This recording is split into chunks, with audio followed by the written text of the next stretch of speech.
The Portfolio Composer, episode 218.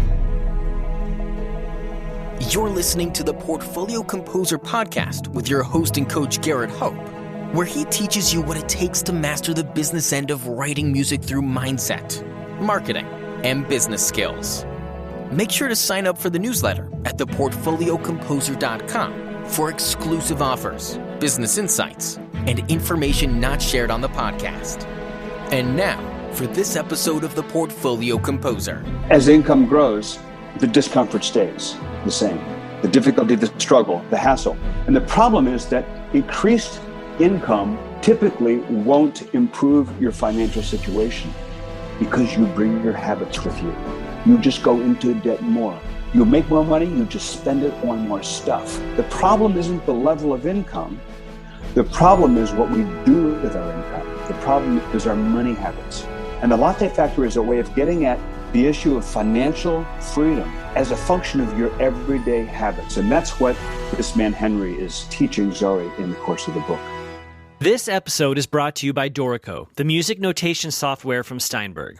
Just released, Dorico Pro 2 is a major new version, including features for musicians working in film and TV music and in jazz, rock, and pop. Steinberg have also released Dorico Elements, a new entry-level application that packs all of the essential power of Dorico Pro into a simple, streamlined package that is ideal for those getting started. Find out more later in the show. Hello, and welcome to episode 218 of the Portfolio Composer podcast. I'm your host and your coach and your teacher, Garrett Hope. Today's episode features David Mann, who's been on the podcast 3 times now. First in episode 118, where we discussed his Go-Giver series, and those are on my must-read lists for anyone who wants to understand what it means to provide value and how to actually connect with people in a meaningful way. Because we're not just selling a product, we're not just selling ourselves or our service as musicians, as composers, we're actually trying to make the world a better place. And so I highly recommend you listen to that interview and then read the Go-Giver series. And then John came back in episode 163, where we discussed his book, The Recipe, which was an allegory about, well, some really important life lessons wrapped up in the kitchen. That was the fictional part of the story. This young man had to learn these things by apprenticing under a chef. Lots of connections to what it means to be a composer, to be a musician. Recommend that one too. And now John, and we stay in touch, but he just released another book called The Latte Factor. And this one is about how you can build long-term wealth, how you can put away enough so that you can achieve your financial goals and do the things you want to do, vacations, major purchases, and so on. Many of us have major money issues in our life, and we believe in a scarcity mindset, especially as musicians. I find it's absolutely rampant in our community as composers, as performers. And I encourage you to read this book. First, listen to this interview, and then read the book and change your attitude. I think you'll get a lot out of this. Enjoy. Welcome back to the Portfolio Composer, John. It is my pleasure. Love being here always. It's always a joy to speak with you. I love your writing. I love your books. Obviously, I'm a big fan of the Go-Giver series, which we've spoken about. We spoke about The Recipe, and recently I read the book Mastering Fear that you co-wrote with Brandon Webb. Great book. Yes. Thank you. And now I just picked up one of your latest called The Latte Factor that you co-wrote with David Block. That's really exciting. Oh, yeah. It's a decade in the making. So, yeah. And it's got a great reception. It's doing really well out there. And I'm thrilled with it. Oh, that's good. A decade in the making. Yeah. Tell us that story. So when I was a very young boy, that go too far back. So I'll truncate the story. This is one of those stories I can wind it into a 20-minute story, but the bottom line is I knew of David. I actually had interviewed him once for a magazine I used to write for before I had written any books. And David was a rock star in the publishing world, in the financial world. He was one of the best known writers on personal finance. He launched his book, The Automatic Millionaire, live on the Oprah show in 2004 on like January 1st. I mean, it was just like ridiculous. And it was, I think, on the New York Times, #1 New York Times bestseller. It was in the Times bestseller list for, 38 weeks or something ridiculous. So David had sold millions of books, and I had, was like the janitor, basically. Unknown, had not written anything. And when Bob Berg and I wrote The Go-Giver, we rifled through our files to see every author we might have a connection to look for endorsements for the book. And David gave us this beautiful endorsement. He loved The Go-Giver. And he gave us this beautiful endorsement that ended up on the front cover of the book. It's not on the current, the revised edition, but it was on the original edition, 2008 through 2015 or something. So, and after the book came out, and The Go-Giver did quite well, it was kind of it was my first book that really hit the marketplace. And David said, he approached me about 6 months later and said, I've sold millions of books. Millions of people have read my books, but there's tens of millions of people out there who I desperately want to reach with my message of how an ordinary person can create financial freedom, how to help set people free to live the lives they were meant to live. He said, my belief is that everybody was put on this earth for a unique purpose, to do things that only that person could do and nobody else. And the tragedy of life is that so many people aren't doing it because they're too busy leasing and loaning their lives and struggling to make ends meet at the end of the month. He said, my mission is to help millions of people, to set them financially free so they can do what they were put here to do. But he said, it's like tens of millions of people who are never going to pick up my books. And I know that because they're not going to pick up a 300-page financial book. People don't read that kind of book. So I want to write a book like The Go-Giver, and I want to write it with you. Would you be interested? And I said, I don't know. Let me check my calendar. I'm not really sure. So, that was very, very exciting. So that was 10 years ago. That was in 2008. Wow. Yeah. And what happened was his publisher wasn't interested. They didn't want to do it. He said, you don't do parables, David. People don't buy parables. And he couldn't get him to get interested. And then the economy blew up. And he suddenly had other things to write about. And the book just lost its way, just kind of fell by the wayside, the project. And I got to tell you, I'd started the story in my head. I had the opening scene of the story in my mind. It wasn't the opening scene in the present book. It was the character who's now named Zoe was, in my mind, she was walking down a small town street going to the bus stop, and she saw a painting in an art gallery window, and she had a muffin and a coffee in her hand. And that was how the story started. And when we eventually wrote it, of course, we changed the circumstances a bit. But I had the story in my head for a decade, and it desperately wanted to get written, and I wanted to read it.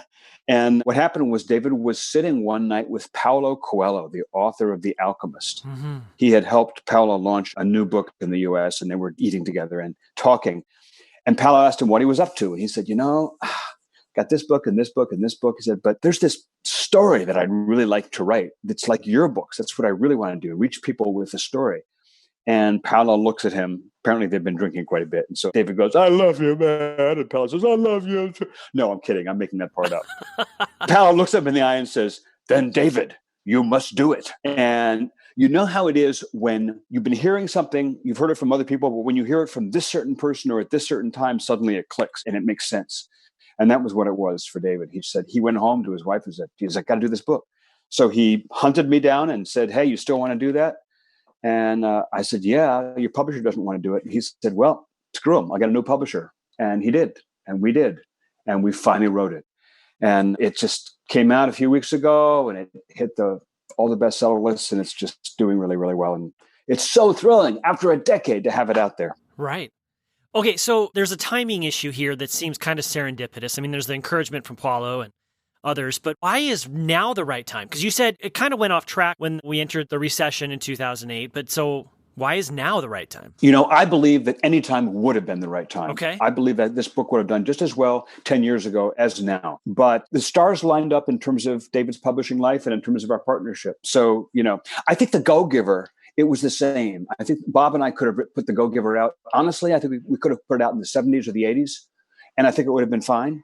But, the stars, sometimes a great project, everything is right with the timing, and you just have to wait till the chorus comes back around on the guitar. Yeah. Okay, so I want to dig deeper into some of these things, but I guess we should let the listeners know, what is the Latte Factor? Can you let's kind of take a step back and just talk about what this is. It's a book you co-wrote with David. Yes. And give us a little synopsis here. What's it about? So can answer that sort of on two levels. That's the story itself and then the principles, the teaching of the book, the essence of it. And the story is about a young woman named Zoe, 28 years old, young professional woman living and working in New York. And she's got a pretty decent job, pretty decent salary, not astronomical. And living in New York is expensive. And she's saddled with student loan debt. And so she's still struggling. She cannot make ends meet. She takes extra work home at night and on the weekends to just try to pass things together. So she's young and struggling. Now, I know very well that many readers of this book will be 28 years old, young and struggling, but many won't. Many will be 60 and old and struggling, like me, or 65. We kind of wrote it for people under 30, but really, as we were in the middle of it, I said to David, God, David, this is just as apt for baby boomers as it is for anybody, because the principles apply no matter what station you're at in life. And I won't go through the story in this quick summary because you asked, what's the book about? It's about this. It's about the idea that anybody can create financial freedom for themselves if they follow a few simple principles, which most people don't do. There are these myths or these misbegotten misbeliefs that so many of us have about money. And one of them is that our money problems would just be fixed if we could just make a little more or a lot more. I have a friend, a financial counselor, who's has a quiz he gives people. He says, tell me how much you make right now annually, roughly. And let's say the answer is 50 grand. He says, okay, second number is, how much would it take you to make annually to live your current life comfortably? Like take the pressure off, no hassle. And that amount is typically twice the first amount. So if you currently make 50 grand, typically the number that in your mind would make your life work well and comfortably and easily is 100 grand. I don't mean buying yachts and small islands, but just make your current life work comfortably. And my friend says, but here's the weird thing. I work with these clients and a few years later, they're making 100 grand. And I go back and say, how much do you make now? 100 grand. How much would it cost to live your life comfortably? And usually the number will be 200 grand. As income grows, the discomfort stays the same. Yep. The difficulty, the struggle, the hassle. And the problem is that increased income typically won't improve your financial situation because you bring your habits with you. You just go into debt more. You make more money, you just spend it on more stuff. The problem isn't the level of income. The problem is what we do with our income. The problem is our money habits. And the Latte Factor is a way of getting at the issue of financial freedom as a function of your everyday habits. And that's what this man, Henry, is teaching Zoe in the course of the book. That's what I liked about it. And I want you to know that I turned 40 last year, but only within the last couple of years, because you're saying you wrote this for people in their 20s.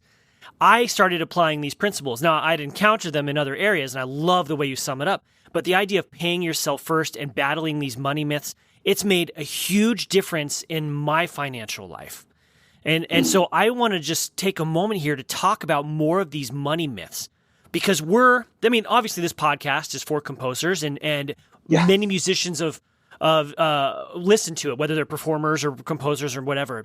And there is a rampant scarcity mindset within the arts, especially among musicians, which is one thing. And then the idea that we cannot achieve it as artists. Right. This is a myth that we don't address per se in the book, but there's this myth in our culture. We've all heard things like, it's not how much you make that matters, it's how you live your life. That's a wonderful and noble idea, but it also has given rise to this distortion, which is what I call the Hollywood myth about money. The Hollywood myth about money is that rich people are evil and poor people are noble and good. Mm-hmm. And so if you want to be a noble, good person, then ideally you should struggle and have no money, because that's who good people are. They're teachers, they're musicians. But the people who are like corporate tycoons and fat cats and, bribe-taking politicians, the wealthy people are all the evil people in the world. There was this book, and that idea makes for great movies, but it does us a disservice. Mm-hmm. It's one of the things we tried to get at in The Go-Giver, although I think David does it more directly. There was a book that came out in the 90s, I think, called The Millionaire Next Door. Yeah, Thomas Stanley, right? Exactly, yes. And the idea of The Millionaire Next Door, which we bring into the Latte Factor in a chapter called The Millionaire Down the Hall, the idea was that the majority of millionaires in the U.S. don't look like millionaires. They're not driving expensive cars. They're not wearing expensive suits. They're not living in gigantic houses. They're like Warren Buffett. They're still driving the same pickup truck and they still live in the same house they lived in 30 years ago. They are people who don't have extraordinary levels of income. They have like normal levels of income, but they have different habits. Yeah. They just have different habits. So the first one is So there are three principles in the book. And the first one is pay yourself first. And pay yourself first simply means, typically what we do is you get a check, let's say you get a paycheck. Typically you take out, taxes are withheld first. If you're on a payroll, there's withholding. And then you pay whatever are the must pays. Your mortgage or your rent, your car payment, your cable, your television, your utilities, blah, blah, blah, whatever, enough to put food in your larder. And if there's anything left over, then maybe you put it in savings or you buy yourself something nice. And buy yourself something nice is typically the reward you get for being a human being. And it's something like a meal out or a nice piece of clothing or whatever, a show you go take in and then it's gone and then the month is over and now you start all over again. Right. What's happened is you worked, everybody else got paid and you didn't. Pay yourself first is when you get paid something, the first slice you take out is a slice to fund your passion, to fund your life, to fund the essence of you. It's to pay yourself first doesn't mean before you pay your bills, go out in the town and have a nice meal out. It means figure out what's important in your life. What matters to you? What is it you don't have today that if you did have, your life would be that much more fulfilled? What's true to you? Maybe it's like in Zoe's case, she really wants to be a photographer. She really wants to travel. There are a number of things that she wants to do. She's a travel editor for a travel magazine, and she's never been west of the Mississippi. The beautiful irony. So maybe it's a hobby. Maybe it's traveling. Maybe it's a home. Maybe it's something for your kids. Maybe it's something for retirement. Maybe it's something, whatever it is. What is it that will really nourish your soul and nourish your life that you can begin to create the funding for by taking out a slice of every paycheck and throwing it into an account that earns interest? That's kind of the essence of it. Mm-hmm. And that's what the 401k or IRA or the SEP IRA, which is for self-employed people, that's what those money vehicles that basically give you a way to take money out to go into a savings before your money is taxed. So it's pre-tax. And we don't get into the weeds of the mechanisms of that in this book because, first of all, I don't understand it. And second of all, that's not the point of the story. David's other books will do that. But that's the idea of pay yourself first. It's like put yourself first, put your life first. Figure out what your life is all about and fund that, not 20 years from now, 40 years from now, but today. Start small and start funding that in little ways. Right. Yep. And what's the next principle? So the next principle is they get to a point in the story where she says, we're going to have the budget conversation. And Zoe's like, oh, crap, the budget conversation. Zoe hates the word budget, hates the concept, always has. Her mom has tried to get her to do it, and she just can't. And I loved writing this part because I hate budgets, hate them. So Henry says, okay, first thing we got to talk about budgets now. And she's like, okay. He says, okay, first thing you do with the budget, throw it in the trash. It's crap. It's garbage. And she's like, what? He said, budgets don't work. I mean, for this small minority of people, budgets work beautifully because they love budgets. There are some people who are like unicorns. They have a brain that works that way, but that's not me. It's not most people. He says, if you have to make it an act of your willpower, if you have to you get your paycheck, you write this little extra check and go down to the bank and put it in your savings account or transfer it electronically or whatever. If you have to make yourself do it every 2 weeks or every week or every month or however often, it's like exercising after your January 1st New Year's resolutions. You'll do it for a few weeks or a few months and then it'll stop. Mm-hmm. You'll find some place else to put the money. You'll find some reason not to do it. You'll forget one week and then it'll be a lot easier to forget the following week. It just won't happen. It's human nature. He said, what you have to do is, and here's principle number 2, make it automatic. You just put it in place and make it automatic.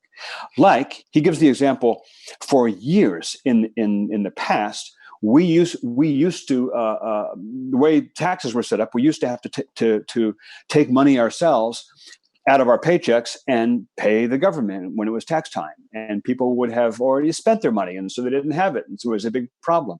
And the government came up with this brilliant idea of stealing it out of our paychecks first. Or maybe I should just say, taking it out of our paychecks first, however you look at it. They came up with this great idea of withholding. So your income tax is taken out of your check before you ever see it if you're an employee.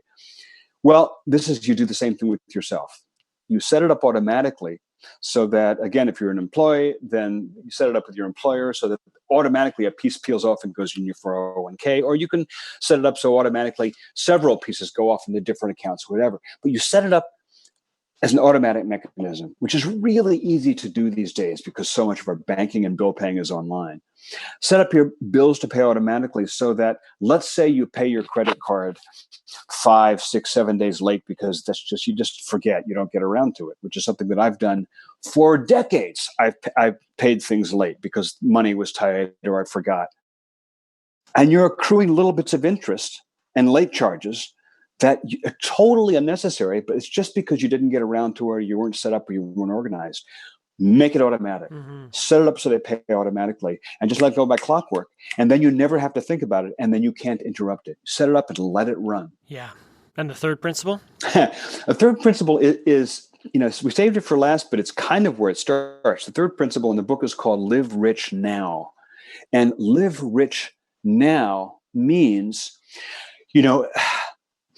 a lot of us have grown up with this model of finance, which is work hard through your adult life and save, put a little bit away, and then at the end of your life, when you're 65 or you're 70 or whatever the age is, the magic age, you take what you put away, and now you've earned the right to start having fun and enjoying yourself. You finally get to take that trip you wanted, or you finally get to take time off and putter around in your garden or build model airplanes or write your great American novel or whatever it was you've always wanted to do, but you never could because you thought you never could. And this idea is throw that model out. First of all, it doesn't work for most people. No. Either they get to the end of their life and they don't have the health anymore to do those things, or the money isn't there. These days, most people in their 60s and 70s have found that they can't retire financially. Right. Yep. They haven't set it up. They haven't set it up well. So, or for other external reasons that they couldn't control. So this idea is, throw out the retirement idea. Just toss it out. Instead, figure out how to retire now.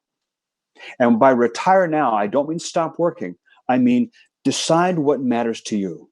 What's core to your life? What is it that you want to do with your life that's going to make your life fulfilled? Now, it might be that your income work jives with that. You might be one of those fortunate people who actually your passion clicks with what you do for work, and that's great. My life is that way right now, and I'm thrilled about that. But it wasn't always. But for a lot of people, it's not that way. It's like what you're doing for work is like, okay, you don't hate it, you like it, but there's other stuff you'd really like to do. And again, it might be travel. It might be study certain kind of discipline. It might be learn a certain kind of skill. It might be, whatever it is, start funding that right now. Start doing it right now in small pieces. Don't put it off until you're 60. Don't put it off until you're 70. Find ways to do it right now. David does this thing he calls his radical sabbatical. And Henry talks about it in the book, where at one point in his life, he just suddenly took off for 3 weeks and it transformed the pattern of his life. And David's always done that. He's always found ways to make the magical adventures happen right now on this income, in this situation, that's where the Latte Factor comes in, isn't it? Yeah. By diverting the money that we would have spent on frivolous little luxuries that seem like nothing at the time, but when you add them up over time, it's an enormous outflow of money. Diverting that flow instead into funding the things that you'd love to do. This episode is sponsored by Dorico, the future of scoring. And we want to feature real Dorico users so you can know that real composers out in the world today are using Dorico to make their careers happen. My name is Rode Gustafsson, and I am a publisher with my company Recapo Edition. I was one of the first to buy Dorico. I was watching the release on YouTube, and I think it was within a couple of hours I bought Dorico. I have no regrets whatsoever. I bought it and I never looked back. It's my dream program. I am really a fan of the engrave mode and with the master pages and how the philosophy of music frames and text frames that you can combine both music and text on the setup that you want. And that's a very important feature for me as a publisher. My workflow has improved a lot, and it sounds nerdy, but it's a joy to work in the program. As soon as you open the program, you say, yes, now I want to create some good music. I think it's a big competitor. There are some features that is not included yet, but I can work 100% of my time in Dorico. And if there is something that I need to do that Dorico doesn't have, I can always do it graphically. I just have to give my congratulations to the team. I am a part of the Facebook group. The Dorico has its own group. The community around it, it's such full of love. And if I have any question, or if the community has any, you just go to Facebook and write, hi, can you do this? Or I can't really find this feature. And almost immediately someone is writing back an answer. I would absolutely recommend Dorico to everybody. I already do that to my colleagues and fellow musicians, and to those who are not sure whether they are the right fits for Dorico. I always say, try to download. It's free for 1 month. Just go ahead, write in some music, and I'm convinced that you won't regret it. It will improve the quality of your music, especially if you're a composer. The output, the raw output, when you just put in the music without editing, it looks beautiful right from the start. The kind folks at Dorico have set up a special web page so you can go and download a free 30-day trial copy of Dorico. So go and do that. I have been using the program and I'm absolutely in love with it. Go to dorico.com/TPC. I guess I should talk about the Latte Factor itself, huh? What it is. Sure, go for it. So he sits Zoe down. One thing that she wants, the story starts out, she's taking her walk to the subway, which she does every morning, and she's passed by this coffee shop where every day she sees this gorgeous photograph on the wall that she's in love with. It's a picture of this dockside morning scene in the island of Mykonos of Greece. This is a scene that I saw when I was a kid, and that's where the scene came from. And this beautiful sunrise scene, and just evokes something in her. She doesn't even know what it is, but it nags at her because she just longs for it. Well, in her mind, what she wants this photograph sitting on her, hanging on her wall at home, but she knows she can't afford it. And so that kind of becomes the symbol that goes in the story. Henry sits her down and says, so the coffee in your hand, if you can afford that coffee, you can afford that photo. And she's like, what are you talking about? The photo is $1,200. She can't remember the last time she saw $1,200 sitting, random in her account that was free. He said, okay, that coffee that you just bought from this shop, if you made that at home for pennies and didn't buy it here, just to take that as an example, how much is that? $4.50. So $4.50 a day, X number of days over the course of a year. If you added that up, what would it be? And it turns out it would be about $1,200. And she goes, holy crap. You mean this coffee could buy that photograph? When you add the element of time, yeah. And he's saying, I'm not saying you can't have coffee, but if you diverted that expenditure into an account that funded Zoe's photograph at the end of a year, you could buy the photograph. Right. Well, the thing about that is that he has her start making a list of everything she spends in a typical day. And she's like, oh, so I got to start keeping track of my everyday expenses. He's no. It's not about budgets. It's not about keeping track. It's not about doing things that go against your human nature. I just want you to do it once, one day, to get a sense, to get a grasp of where money is going. And I look at it like this. It's like, and this is me talking now, it's like every month we're all filling up this bathtub, but there's leaks in the tub. And so at the end of the month, even though we've been putting in all this beautiful warm water in the bathtub's empty and we're sitting there shivering and cold. Why? Because the water was leaking out. We got to figure out where the plugs are, where the holes are, and plug them. So we leak money. We all leak money all the time. Maybe it's coffee out of Starbucks. Maybe it's eating out. Maybe it's drinks with our friends on a Friday. Maybe it's clothes we never really wear, cable channels we never watch, shows we don't really care about. Maybe it's whatever it is. Maybe it's late payments on. When I was writing the book, and I started taking a hard look, listing up the various revolving accounts my wife and I have, and just the interest payments on those accounts, it blew my mind. It's like all this money leaking out the door. I didn't even realize it. Right. So the Latte Factor is find those things in your life which are minor, everyday luxuries that you enjoy, but that given the choice, you would willingly do without if you could divert that money instead into something that you are passionate about. For me, the trick is, if you talk about savings and retirement, those two words for me are almost like the word budget. Not only are they meaningless, but I kind of dislike them. Like they always seem like external disciplines that would make me chafe, against. So don't think about it in some abstract, someday, decades away retirement, but take that money and put it into something that you are passionate about today, this month, this year, in your now life. That's the Latte Factor. And everybody has it. I mean, yeah, more or less everybody has it. Well, it kind of gets back to battling the money myths. Yeah. But overwhelmingly, this is about personal responsibility too, taking account for your actions. You're the one who's choosing to buy that latte every day. Now you need to choose something else and have the intention and the goal to go with it. Yeah. And I think that it really starts, honestly, and the reason we started the book the way we did, this longing that Zoe has, I think it really starts is sitting down and figuring out what it is you long for, you're passionate about, what it is that matters to you. Yeah. Whether it's, your values or something, some very tangible things. And that's what David does when he works with people. He works with, classes or workshops or whatever. He has people sit down and work through on paper, tangibly, physically, in words, what is it that really matters to them?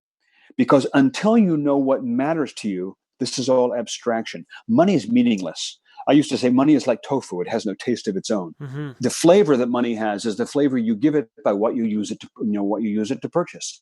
So simply putting money into a savings, if I had the choice between buying a great meal out with my wife and putting that 60, 80 bucks, whatever, into a savings account, I'd buy the meal, because a savings account is meaningless to me until I have a plan to make that particular account take my wife and myself to Italy for 3 weeks or whatever, or buy a cello or whatever it is that I'm passionate about. So I think where the discipline starts for most people is really getting real about what's important, what you long for in your life. And then you set about and create a mechanism, and you got to make it automatic. You got to set yourself up for success and not have to rely on your willpower to do it every week. Yeah. 100%. I couldn't agree with that more. I think it's really, really important to make it automatic and to get really clear about what it is you want. Yeah. Because you can't move in a direction without a goal. It's real. That's real. And a goal that's real. And that goal can be whatever you want it to be. Like you said, it could be a major purchase. It could be an experience, like a travel or something. But it could also be your retirement plan. Here's another thing too. It could also be, David's big on the emergency fund. Don't talk about it in the book, but that's his idea is, X amount of months worth of income set aside in an account so that if anything bad happened, you'd be handled. Now, everybody, theoretically should have that, but it's going to mean more to some people than others because it depends on what your values are. If one of your values is security, then this is enormously important.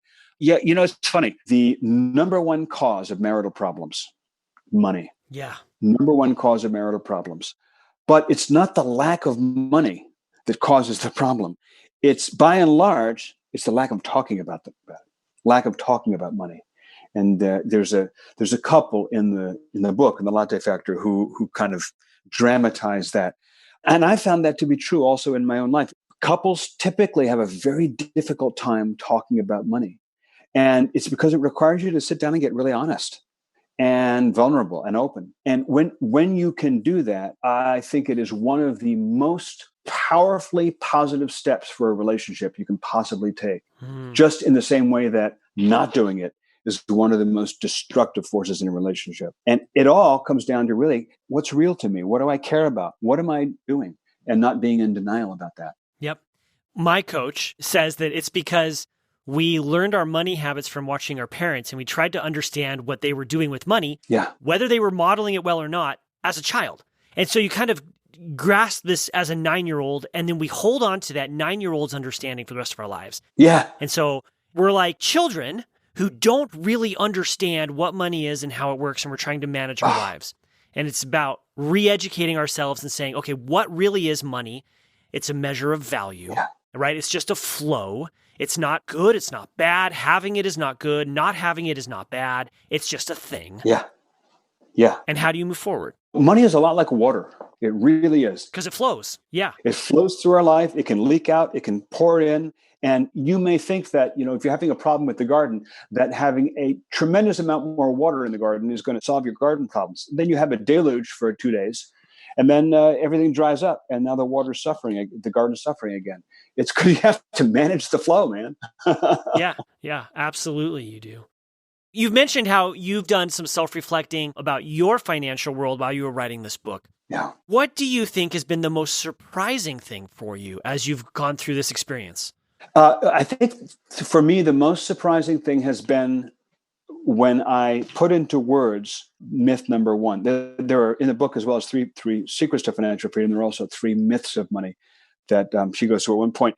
And for me, realizing, I love your thing, by the way, your coach's thing about the 9-year-old understanding. That really rings true for me, because I was stunned to realize how bought in I was. And here I'm in my 60s. So I've already lived, like, how many decades is that? I think it might be 6. I was amazed at how bought in I have been up to this point, in the idea that the money problems will be solved if we just increase the income. Because I've essentially been pursuing that strategy my whole life. Yeah.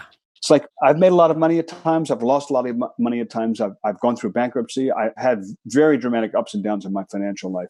My unspoken but held belief has always been, things may be tight, but if I just keep investing in myself and my ability to earn, improve my skills, and I earn more and I earn more. And I also done my share of rolling the dice at the possible lucky break, sort of the lottery mentality. Mm-hmm. If this thing will just break, or that thing will just break, and meanwhile, if I can just earn more, get paid more to write, get paid more to edit, get paid more to play, whatever, it's going to work itself out. And it never works itself out. Never. Yeah, never. And I finally understood why. It's like, oh, okay. Wow. How did I not get that before? So in your mind, what is the definition of financial freedom? Because if we were to kind of put that mindset that you just described, which I think probably 9 out of 10 people have, it would be financial freedom is having X amount of dollars in the bank account. Right. But I don't think that's your definition anymore. That's right. Because financial freedom to me is not a financial target, because it's a moving process. Again, it's like water. It's like, what is a well-irrigated field? Is it 10 gallons? No. It's what happens over time. It's how it works over time. So here's my definition of success, and financial freedom would feed into that. It's living every day with someone you love, doing what you were put here to do, and doing it well. Now, there are dimensions that I could add to that. I would love, for example, to travel in certain dimensions. That sounds pretty weird. I would love to travel, to a certain extent, certain places, and over a certain period of time, and so forth. There are things I'd like to do. My wife and I would love to do with our house that would make our everyday lives a little different. We'd like to improve this property. We'd like to do some things for our kids that we aren't currently doing. There are many ways I'd like to add on to that definition in its particulars. But I lived most of my life, certainly my 20s, my 30s, my 40s, and this started to shift a little bit in my 50s. But I lived most of my life with an eye for what I was running toward. Like, I defined myself by what I was trying to achieve. And so I guess you could say, Descartes said, I think, therefore I am. For me, it was like, I achieve, therefore I am. I do, therefore I am. I kind of identified my life, therefore my success, therefore my happiness, with a certain achievement that I was chasing down. You could say, for example, New York Times bestseller list, or, New York Philharmonic premiere, or whatever that, Oscar, whatever the level of achievement is. Mm-hmm. It's only been in the last decade, honestly, Garrett, that I've come to a point of experiencing that my success right now, today. Gloriously happy with my life, with my wife, and doing every day what I was put here to do, and doing it pretty well. I'm feeling pretty good about it. And every day having a chance to improve and find ways to get better and better. It's that everyday experience that my current financial situation allows me to do. And it, by the way, it's funny, I've written 30 books. Latte is my 30th book. And a bunch of them have been bestsellers. And when people hear the word bestseller, they do this thing where they say, oh my God, you must be rich. They think he's made in the shade. And I like to point out that there's Stephen King bestseller, and then there's everybody else. A normal, everyday bestseller, like someone like me or Bob Berg, the fact that The Go-Giver is out there and sold almost 1 million copies, that does not mean that we're financially well off. Right. Yep. Far, far from it. So even though I've attained some success with my books, there's been time of real financial struggle in these last 10, 12 years. But still, for me, financial freedom is the ability to do every day what I was put here to do and do it well. And I love what you said, experiencing success today. Yes. Right now. Yep. Yeah. It's all in your mind. It doesn't mean there isn't room to grow and improve it. Absolutely. It doesn't mean there are aspirations still, but it means that right now, if a plane dropped on me, I'd be okay. Yeah. Like, this life is good. You know, the Stephen Kings and J.K. Rowlings of the world, there's like 1 or 2% of all the published authors pay for everybody else's books in the, Yes. Because that's what keeps the publishing houses afloat. And it's kind of amazing. But I really love your book. I think this is great. And I highly recommend it, The Latte Factor. If you're struggling with money on any level, realizing or even figuring out what your dreams and visions and goals are, and then how you can get there, this is a great roadmap. And it's like John said, it's a parable. It's easy to read. Principles are laid out really well. And you literally can start doing this today. It will change your life. And I know that because I've applied these principles in my own life, and it's changed my life too. I love it. Yeah. Love hearing that. Love knowing it. Yep. Thank you for your time, John. It is always a pleasure. We'll find an excuse again, I'm sure, sometime soon. 100% we will. Oh, wait, before we go, tell people about what you're working on. You're currently writing a new novel. I am. It's, this is so funny. Talk about having aspirations. So, 30 books, yes. Some of them I've enjoyed more than others. The books I've enjoyed most have been the parables. I just love writing these parables, The Go-Giver, The Latte Factor, the recipe, books like that. But there's a whole nother deal that I've never done that I've always kind of wanted to do, and I'm doing it now. And it's a full-fledged novel. I'm writing a full-length psychological thriller. Basically, the story is a psychologically damaged Navy SEAL in pursuit of a serial killer aboard an aircraft carrier in the middle of the Pacific Ocean. What could go wrong? You got a flawed hero. You got a trapped situation. Yeah, it's a blast. I mean, writing a full-fledged novel, it's kind of like, it is as if I had been writing like Ravel piano sonatinas and Schubert's Song Without Words and pieces like this my whole life. And I sat down one day and said, I think I'll write a Mahler symphony. That's how it feels, because writing a novel, a full-scale, massive novel, is such a different experience than any other kind of book, at least that I've had so far. So it's a blast. I can't wait. I'm looking forward to reading it, John. I think it's going to be great. All right. Looking forward to it, man. All right. Thank you. This episode of The Portfolio Composer has been supported by Dorico, the music notation software from Steinberg. Whether you're a composer or arranger, a teacher or student, working in music engraving and publishing, or working in producing music for media such as film, TV, and games, Dorico is the tool for you. Dorico comes in 2 versions, Dorico Pro for professionals and Dorico Elements, providing the perfect introduction to the world of scoring. Whichever version you choose, you'll be using software packed full of smart features that produces beautiful results completely automatically, allowing you to get music on the stand more quickly than with any other software. You can bring music into Dorico from your existing software using Music XML or MIDI, and you can try Dorico out completely free of charge for 30 days by downloading a trial version from dorico.com/TPC. Try it today.